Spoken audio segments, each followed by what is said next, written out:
আজকের সায়েন্স বলছে কিন্তু কোল্ড ড্রিঙ্কসের স্ট্র থেকে যদি আপনার এয়ার যায়, আপনি যদি খেতে খেতে খুব কথা বলেন বা খুব তাড়াতাড়ি খাবার খান, কিংবা আপনি যদি মনে করেন একটু অ্যাসিড হয়েছে একটু কোল্ড ড্রিঙ্কস খাই, কোন কোল্ড ড্রিঙ্কস তার নাম বলবো না, আমি বলবো সেই কোল্ড ড্রিঙ্কস যেটা ঢাকনা খুললে ফোঁস করে একটা আওয়াজ হয়, সেই কার্বোনেটেড কোল্ড ড্রিঙ্কস যদি আপনি খান, গ্যাস হবেই হবে।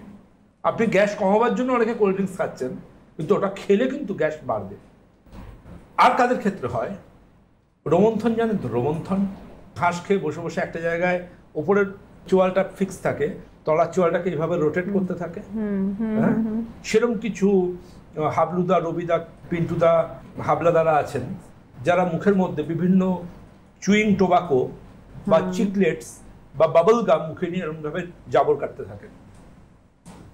দেখবেন অনেকে, দেখবেন রাস্তাঘাটে দেখবেন অনেকে জাবর কাটছে। মানে জাবর কাটাটা বলতে আমরা বুঝি তৃণভোজী প্রাণীরা জাবর কাটে, কিছু মানুষও কিন্তু জাবর কাটেন। আপনি বাস স্ট্যান্ড, রেল স্টেশন, রাস্তাঘাটে দেখবেন মানুষ জাবর কাটছে দাঁড়িয়ে। তো এই জাবর কাটা প্রাণীদেরও কিন্তু গ্যাসের সমস্যা লেগেই থাকবে, কারণ প্রত্যেকটা জাবরের সাথে তিনি কিন্তু এয়ার সোয়ালো করছেন, হাওয়া গিলে ফেলছেন, যেটার পর পেটটা ফেপে উঠছে। অনেকগুলো কারণের মধ্যে এই কারণগুলো আজকের দিনে কিন্তু মানুষ ভাবেন না। গ্যাস হওয়া মানেই কিন্তু একটা আপনি অ্যান্টাসিড ঢক ঢক করে খেতে শুরু করলেন সেটা নয়। আপনাকে মনে রাখতে হবে গ্যাস হওয়ার কারণ আজকের সায়েন্স কি বলছে, কারণ ডক্টর সেই জিনিসটি আপনাদের কাছে সব থেকে বেশি হাইলাইট করবেন যেটা আজকের রিসার্চ বলছে।